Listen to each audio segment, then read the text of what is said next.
মুসলমান, এখানে কোনো অন্য ধর্মের মানুষ আসেন নাই। আমরা সবাই মুসলমান বলে দাবি করি। আমরা এই মুসলমানের পুরো একটি মাস কষ্ট করে রোজা রাখলাম, অন্য ধর্মের লোকেরা কষ্ট করে রোজা রাখেন নাই।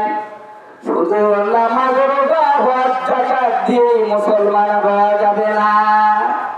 আল্লাহ রাব্বুল আলামিনের কোরআনে কারিমার মধ্যে 114টি সূরা, 540টি রুকু, 6666টি কম বেশি আয়াত, কম বেশি হতে পারে 8,64,864টি অক্ষর কোরআনে কারিমার মধ্যে রয়েছে। এখান থেকে যদি একটি সূরা বাদ দেন, আপনার পছন্দ হলো না, আপনার ঈমান বরবাদ। যদি একটা আয়াত বাদ দেন তাহলে ঈমান বরবাদ। একটা অক্ষর যদি আপনি না মানেন, ঈমান বরবাদ। আমার ভাইরা, আমরা অনেকে কাদিয়ানীদের নাম শুনেছি। আমাদের বগুড়াতেও কিছু কাদিয়ানী রয়েছে। ঢাকা বকশীবাজার কাদিয়ানীদের মসজিদ সবচাইতে দামি মসজিদ। কোটি কোটি টাকা খরচ করে কাদিয়ানীরা মসজিদ বানাইছে বকশীবাজার। মসজিদের গেটে লা ইলাহা ইল্লাল্লাহু মুহাম্মাদুর রাসূলুল্লাহ বড় অক্ষরে লেখা রয়েছে। তারা দিনে 5 বার মসজিদে আযান দেয়, আল্লাহ রাসূলের নাম আযানের মধ্যে উচ্চারণ করে।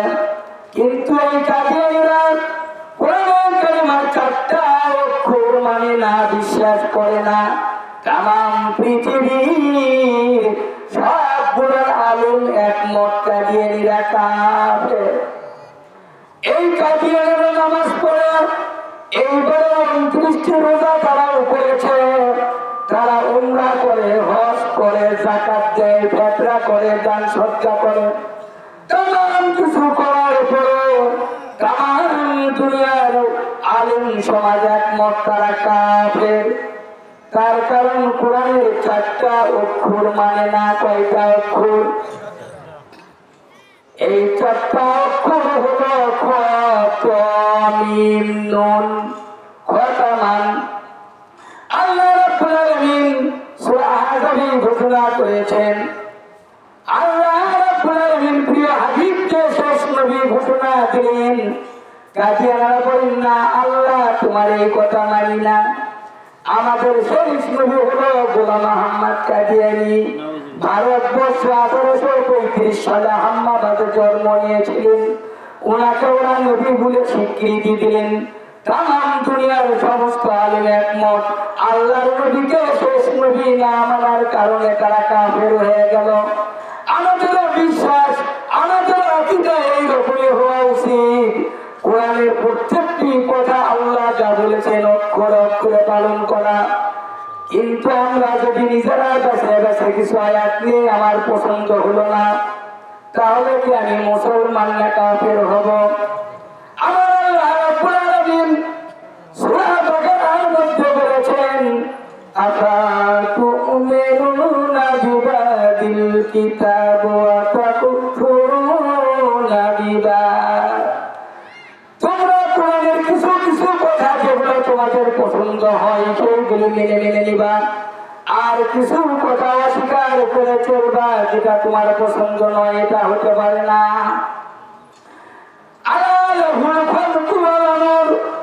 কোরআনের একটা আয়াত আমার আল্লাহ রাব্বুল আলামিন এই আয়াতের মধ্যে 15টা অক্ষর দিয়েছেন।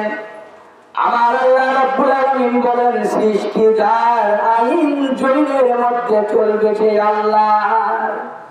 54 বছর হলো দেশ স্বাধীন হয়ে গেছে। আল্লাহর এই কোরআনের আয়াতটার আমরা বাস্তবায়ন বাংলাদেশে দেখি নাই। অথচ আমরা রোজা করি, আমরা যাকাত দিই, আমরা হজ করি, আমরা উমরা করি, কিন্তু আল্লাহর এই আয়াতটা আমরা বাস্তবায়িত করতে পারলাম না।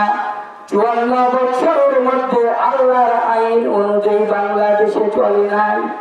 অথচ বাংলাদেশের স্বাধীনতার পর থেকে যতগুলি প্রধানমন্ত্রী এসেছিল সবগুলাই ছিল মুসলমান।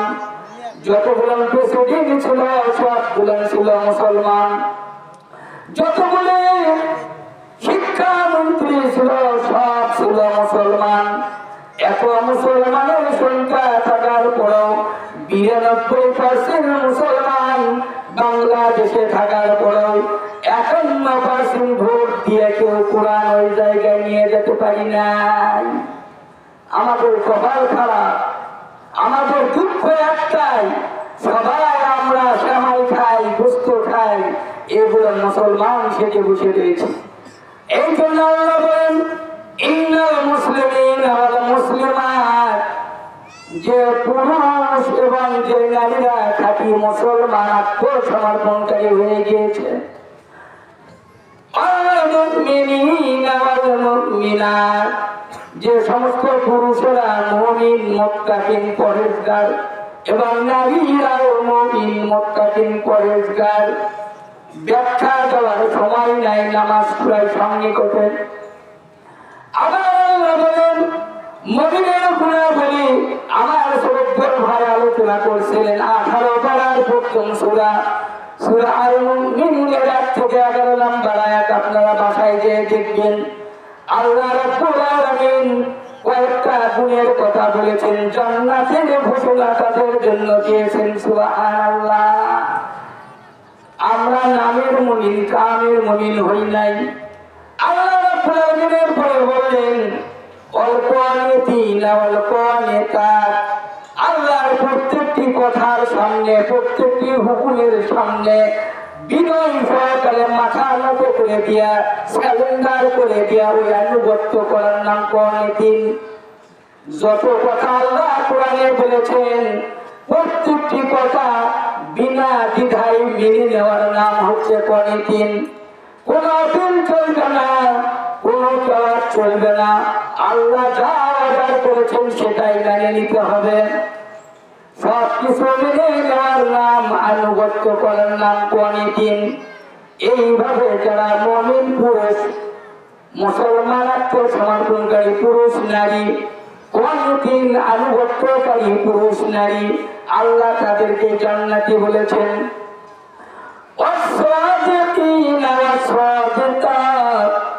সত্যবাদী পুরুষ এবং সত্যবাদী নারী। দুঃখ আমাদের এক জায়গায়, আমাদের মধ্যে এই মানুষগুলো কম পাওয়া যায়।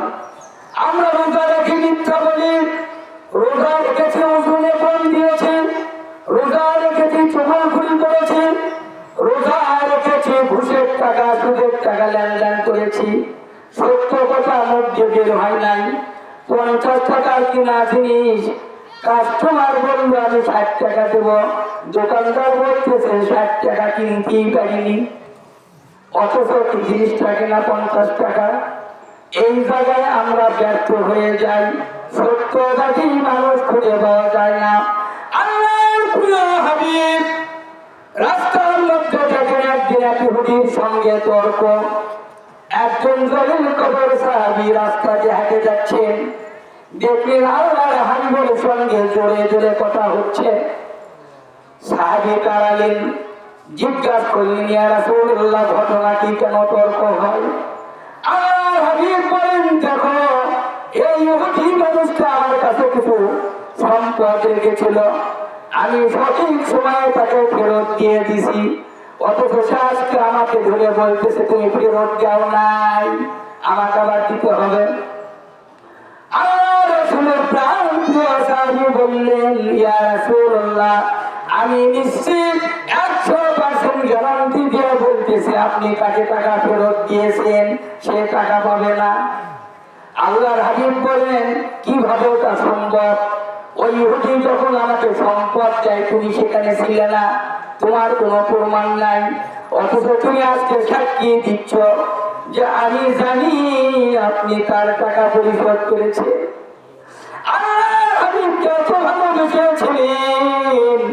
সাহাবী বলেন ইয়া রাসূলুল্লাহ আমরা জীবনে আপনার মুখে যত কথা শুনেছি, আমরা জান্নাতের ঘটনা শুনেছি, চোখে দেখি নাই বিশ্বাস করেছি, আমরা জাহান্নামের বর্ণনা শুনেছি, জাহান্নামের আযাবের কথা শুনেছি, চোখে দেখি নাই জাহান্নাম, আপনার কথা মতো আমরা বিশ্বাস করেছি।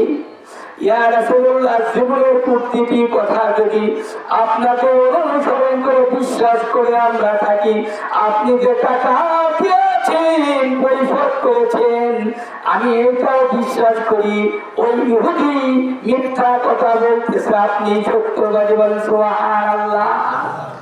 আল্লাহর হাবিবকে এমনি ভাবে ভালোবাসতে হবে। আমার সম্মানিত দিনী ভাইয়েরা, এমনি ভাবে সত্যবাদী পুরুষ এবং সত্যবাদী নারী দ্বীনের উপর যারা ইসলামের উপর অটল থাকে, আল্লাহ তাদেরকে জান্নাতি ঘোষণা করেছেন। অল্প খাশিনা অল্প খাশিআ, যারা বিনয়ের সাথে, ভয়ের সাথে, নম্রতার সাথে আল্লাহর কাছে ইবাদত বন্দেগী করে। সূরা আল মুমিনের মধ্যে আয়াতটা রয়েছে, নামাজ পড়ো খুশুর সাথে, বিনয়ের সাথে, নম্রতার সাথে, ভদ্রতার সাথে। আল্লাহ বলেন ইসলামের আনুগত্য করার ক্ষেত্রে সব সময় বিনয় হতে হবে।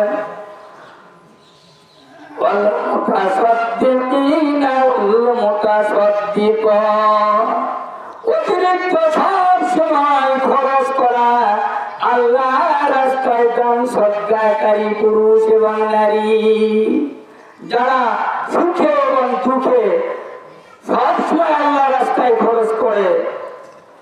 আমরা তো অনেক সময় অভাব অনটন থাকলে, নতুন বিয়ে, নতুন জামাই আসলে সুদের উপর টাকা দিয়েও মাছ বসতে আনি।